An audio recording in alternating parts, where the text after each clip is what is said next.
UN officials, honorable members of parliament present, district officials, distinguished guests, ladies and gentlemen, good morning.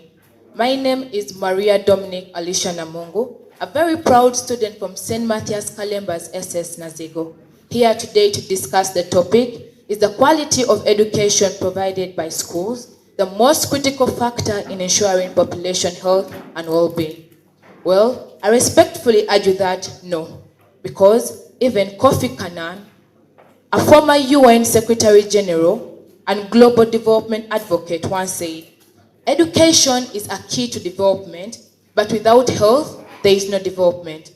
So therefore, health and well-being are influenced by a web of factors, and education, though valuable, is only a thread in that web. So let us first put into consideration the easy access to basic health services. You may educate a child on the basic knowledge about hygiene and disease prevention, but if that child lives in a community without clean drinking water, poor sanitation, and poor medical care, you don't expect that knowledge alone to protect the child. A mother may understand the dangers of giving birth while at home, but when the labor pains hit and the nearest medical center is 20 kilometers away, what choice does she really have? Uganda's very own Joshua Cheptegei, a well-renowned athlete with great achievements in the 5,000 meter race to the 10,000 meter race, and an Olympic gold medalist, was given birth to under an avocado tree in Cheptendan village of Kapchora, that I am very sure not all of us are well versed with. Moving on, economic contributions and poverty levels play a far greater role in health and well-being. A family may be aware of nutritious food due to basic school knowledge, but if they can't afford them, malnutrition remains unavoidable.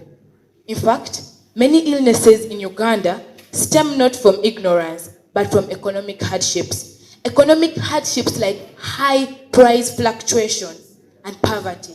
Poverty, in fact, is a more immediate and deadly threat than lack of schooling. Let us look at Uganda's very own Karamoja sub-region, which so happens to be my own home, with a poverty rate of 74.2% from 65%, despite government initiatives. On Tuesday, May 23rd, 2023, a report by Peter Seluko was published on Daily Monitor, showing the 2,000 people that were killed because of poverty and because of hunger in Lolachat sub-county, Nabilatuk district in Karamoja sub-region. Imagine the pain those people are still going through.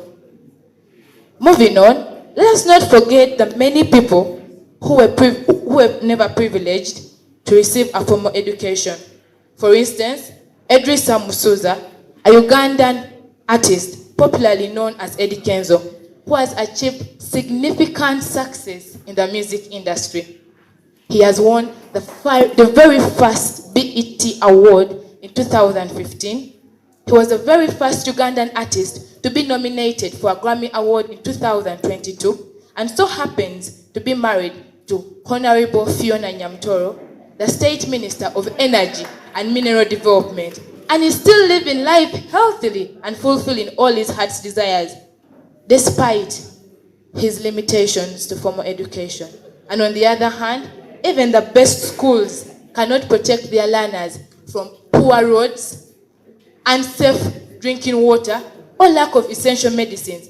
For instance, me, I study in a good school. They are not saving me from the poor roads. Neither are they saving me from the unsafe drinking water.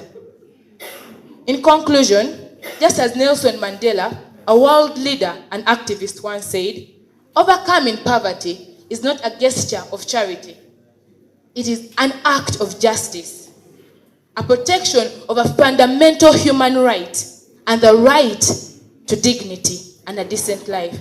I therefore do not deny the value of education, but to say it is the most critical factor is simply an overstatement, because access to health care, economic empowerment, and strong public services are far more decisive. Education supports health, but it cannot substitute for it. Thank you. For God and my country.